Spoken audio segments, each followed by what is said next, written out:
Hello guys, welcome to the Vikas notes. कैसे आप लोग? उम्मीद है आपकी पढ़ाई चल रही होगी, आप लोग घर में होंगे, सेफ़ होंगे, सुरक्षित होंगे और वैक्सीन ले लिए होंगे।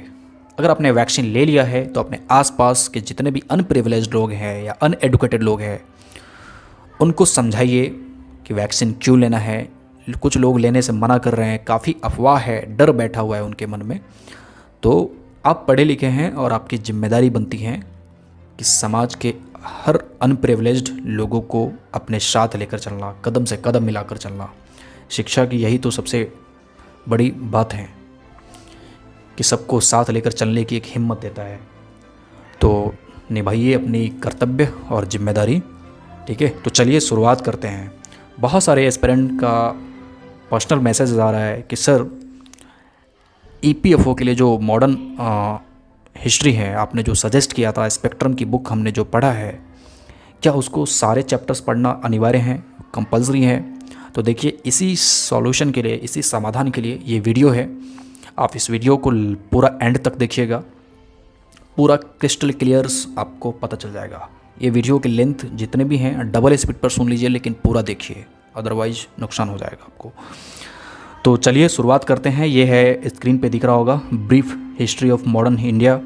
तो देखिए, जितने भी हिंदी वाले स्टूडेंट हैं तो आप बिल्कुल हिंदी इंग्लिश का टसल नहीं कीजिएगा। मैंने जो भी इंपॉर्टेंट चैप्टर है उसके साथ में हिंदी मेंशन कर दिया हुआ है, हिंदी लिख दिया हुआ है।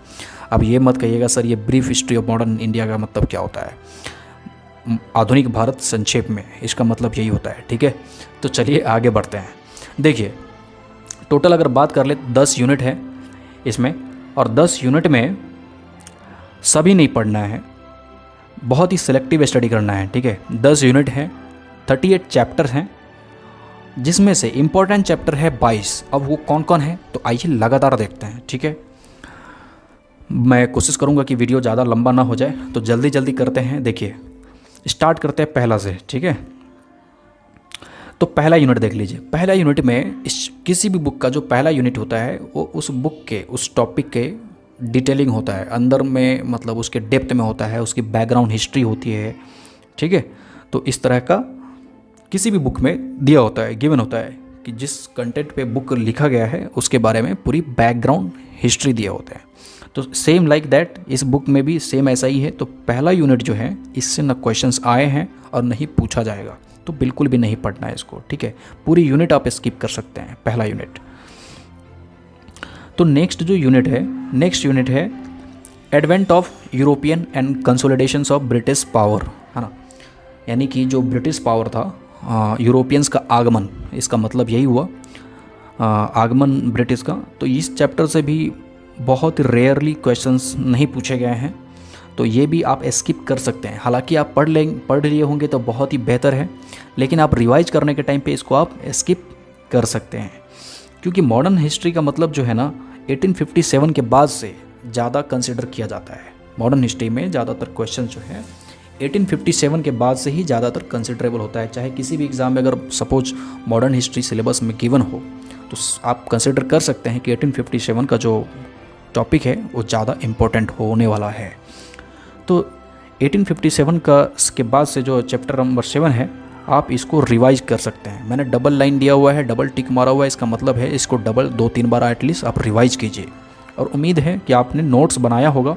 और देखिए, ये जो चैप्टर है, unit number 4 and chapter number 8, ये रिफॉर्म मूवमेंट यानी सुधार आंदोलन का चैप्टर नंबर 8 है, सामाजिक धार्मिक सुधार आंदोलन। ये चैप्टर को काफ़ी अच्छे से पढ़ना है। इस पे कई क्वेश्चंस आए हुए हैं, और क्वेश्चंस जो भी आए हुए हैं मैं स्क्रीन पे ऐड करते जाऊंगा, आपको देखना है ना, और अच्छे से रिवाइज करना है। मैंने टिक मारा हुआ है, इसका मतलब ये है कि 2-3 बार रिवाइज करने हैं। सामाजिक सांस्कृतिक सुधार आंदोलन, जो भी रिफॉर्मिस्ट हुए हैं, जो भी मूवमेंट हुए हैं सोशल कल्चर से रिलेटेड या सांस्कृतिक रिफॉर्म से रिलेटेड, वो आपको बार बार प्रैक्टिस करने हैं। और क्या करना है, देखिए, इसके लिए मैं एक तरीका आपको बता रहा हूँ। कहते हैं ना, एक शेर है कि किसी को लंबे समय तक घूर घूर कर देखना भी तो मोहब्बत है। तो बिल्कुल उसी तरह से करना है। ये है कि जितने भी मैंने इम्पोर्टेंट चैप्टर्स टिक करके दिया है इस वीडियो में, वो सारे चैप्टर्स के लास्ट में जो समरी गिवन होता है, उस समरी को आप दुकान पर जाइए, प्रिंट निकाल लीजिए, और उसके साथ में जो लास्ट बुक के द एंड पे इंडेक्स दिए हुए हैं, ठीक है। इंडेक्स का क्या करना है, प्रिंट निकाल लेना है। 8 से 10 पेज में इंडेक्स हो जाएगा और मतलब 15 से 20 पेज के आसपास में ये समरी हो जाएंगे, ठीक है। तो ये टोटल बुक जो है आपके पास 30 से 35 पेज में कंसोलिडेट हो जाएगा और ये पेज आपको अपने एल फोल्डर में टेबल पे रखना है और उसको बार बार देखना है। तो किसी को घूर कर देखना भी मोहब्बत होता है, आपको इस किताब के साथ मोहब्बत कर लेनी है। फिर देखना ये किताब का जो रिजल्ट होगा, ये आउटपुट होगा, वो एग्ज़ाम में आपको कैसे प्रपोज करेगा, है ना। तो इस तरह से पढ़ना है। यूनिट नंबर 6 में नेशनल मूवमेंट है ना। ये कौन सा चैप्टर, भारतीय राष्ट्रीय कांग्रेस। इसके भी क्वेश्चंस पूछे गए हैं। स्क्रीन पे मैं ऐड कर दूंगा जो जो क्वेश्चंस पूछे गए हैं। जो क्वेश्चंस नहीं पूछे गए हैं मैंने उसको, जहाँ से क्वेश्चन नहीं है क्रॉस मैंने कर दिया हुआ है, कट कर दिया हुआ है। जहाँ से क्वेश्चन पूछे गए हैं और पूछने की चांसेस हैं वो आप पढ़ सकते हैं बेहतर तरीके से, ठीक है। तो chapter number 12 era of militant nationalism, उग्र राष्ट्रवाद का उदय। यहाँ से भी क्वेश्चंस जनरली पूछे जाते हैं, बहुत सारे एग्ज़ाम में भी पूछे जाते हैं और इस एग्ज़ाम के लिए भी इम्पोर्टेंट है, ठीक है। क्रांतिकारी गतिविधियों का उदय, जहाँ पे आप पढ़ सकते हैं कि जो भी सोशल रिफॉर्मिस्ट या क्रांतिकारी एक्टिविटीज़ चल रहा था उसका सेंटर में कौन कौन था, कौन कौन से स्टेट था, कौन कौन से शहर था, उस शहर में कौन कौन एसोसिएटेड लोग थे, क्या क्या रिफॉर्मिस्ट एक्टिविटीज़ हो रही थी, ये सब इम्पोर्टेंट होता है, ठीक है। Next first world war 14 chapter है, प्रथम विश्व युद्ध एवं राष्ट्रवादी प्रत्युत्तर। यह आप पढ़ सकते हैं एक बार, है ना। इरा ऑफ मैस, ये जन राष्ट्र के युग एवं गांधी का अभ्युदय। गांधी जी को अगर किसी एग्ज़ाम से निकाल दो तो शायद मॉडर्न हिस्ट्री नाराज़ हो जाए, मॉडर्न हिस्ट्री के साथ नाइंसाफ़ी हो जाएगी। तो गांधी जी को नहीं निकालना है, पढ़ लीजिएगा, रिवाइज कर लीजिएगा, ठीक है। 16 चैप्टर है, 16वां नंबर चैप्टर है खिलाफत आंदोलन एवं असहयोग आंदोलन। ये भी बहुत ही इंपॉर्टेंट चैप्टर माना जाता है किसी भी एग्ज़ाम पॉइंट ऑफ व्यू के लिए और ईपीएफओ के लिए स्पेशली, क्योंकि ईपीएफओ एग्ज़ाम भले ही एमसीक्यू बेस है और इतनी भी आसानी है जो बाकी एग्ज़ाम ग्रुप बी लेवल का होता है, ये थोड़ा सा डीप लेवल तक जाता है। हालांकि यूपीएससी लेवल का तो नहीं जाता पर जाता है, ठीक है। आप ऊपर ऊपर से लूसेंट वगैरह पढ़ के आप नहीं क्वेश्चन कर सकते, इतना मैं गारंटी के साथ कह सकता हूँ, ठीक है। तो आपको पढ़ना पड़ेगा। चैप्टर नंबर 7 है स्वराजी, समाजवादी एवं अन्य नवीन शक्तियों का उदय। मैंने हिंदी इसलिए लिखा है कि हिंदी और इंग्लिश वाले के बीच में टसल न हो जाए। इमरजेंसी ऑफ स्वराजी, सोशलिस्ट एंड, ये चैप्टर भी काफ़ी इंपॉर्टेंट है, तो आप डबल टाइम रिवाइज कीजिएगा। नोट्स बना लिए होंगे तो नोट्स रिवाइज कीजिएगा, नहीं तो मैंने जो तरीका बता दिया उससे आपको बहुत कई बार रिवाइज करने हैं। चैप्टर नंबर 18 है साइमन कमीशन एवं नेहरू रिपोर्ट। नेहरू रिपोर्ट पे भी क्वेश्चंस पूछे गए हैं, तो don't ignore this chapter 2, okay. So now chapter number 19 है, देखिए सविनय अवज्ञा आंदोलन एवं गोलमेज आंदोलन, civil disobedience and movement, round table conference. ये भी पढ़ना है, अच्छे से रिवाइज करना है। नेक्स्ट देखते हैं चैप्टर नंबर 20 है सविनय अवज्ञा आंदोलन। आप बुक अपने पास रखिए और टिक मारते चलिए, है ना, पेन से टिक मार लीजिए। जहाँ जहाँ प्रांतों में कांग्रेस शासन, इसको भी पढ़ना है अच्छे से। द्वितीय विश्व युद्ध के परिणाम स्वरूप राष्ट्रवादी, toward the freedom and partitions, स्वतंत्रता एवं विभाजन की ओर, इसको भी डबल अच्छे से पढ़ना है। एंड नेक्स्ट देखते हैं भारत छोड़ो आंदोलन, आज़ाद हिंद फौज एवं पाकिस्तान की मांग, इसको भी अच्छे से पढ़ना है। युद्धोपरांत राष्ट्रीय परिदृश्य, पोस्ट वार नेशनल सिनारियो, बहुत ही अच्छे से पढ़ना है। जो जो टिक लगे, इंडिपेंडेंस विद पार्टीशंस कोई ज़रूरत नहीं है। ये चैप्टर मैंने कट इसीलिए किया है क्योंकि ये आप पॉलिटी में ऑलरेडी पढ़ लेंगे। पॉलिटी का जो फर्स्ट चैप्टर है वो इसी से रिलेटेड है, तो आप पढ़ लीजिएगा। अगर आप पढ़ लिए होंगे तो बहुत ही अच्छी बात है, पर नहीं पढ़े तो कोई दिक्कत नहीं है, आप पढ़ लेंगे, ठीक है। नेक्स्ट देखते हैं भारत में ब्रिटिश नीतियों का सर्वेक्षण, तो ये आप पढ़ लीजिएगा, ठीक है। इसी चैप्टर में आपको मिलेगा कि प्रेस फील्ड में क्या क्या काम हुए ब्रिटिश के टाइम पे, एडुकेशन फील्ड में क्या क्या काम हुए, तो यह आप पढ़ लीजिएगा। थोड़ा सा रफ आइडिया मिल जाएगा अगर एग्जाम में किसी टाइप का क्वेश्चन आ गया तो। भारत में प्रेस का विकास, ये आप पढ़ सकते हैं। भारत में शिक्षा का विकास, ये भी आप पढ़ सकते हैं चैप्टर। किसान से संबंधित आंदोलन, ये तो किसी हालात में आपको मिस नहीं करना है, आपको, है ना, पढ़ना ही है, ठीक है। नेक्स्ट देखिए श्रमिक वर्ग आंदोलन है, तो ये तो और ज़्यादा इंपॉर्टेंट है, इसको तो बिल्कुल नहीं स्किप करना है, ठीक है। किसी हालात में मिस नहीं करना है, 3 बार 4 बार आप पढ़ लीजिएगा। चैलेंजिंग बिफोर न्यूबॉर्न, कोई ज़रूरत नहीं है, आप स्किप कर सकते हैं। Making of constitution of India, ये पॉलिटी में आप पढ़ लिए होंगे, ये भी आप स्किप कर सकते हैं वैसे, ठीक है। फर्स्ट जनरल इलेक्शंस स्किप कर सकते हैं आप। डेवलपमेंट अंडर नेहरू लीडरशिप, आप स्किप कर सकते हैं इसको, ठीक है।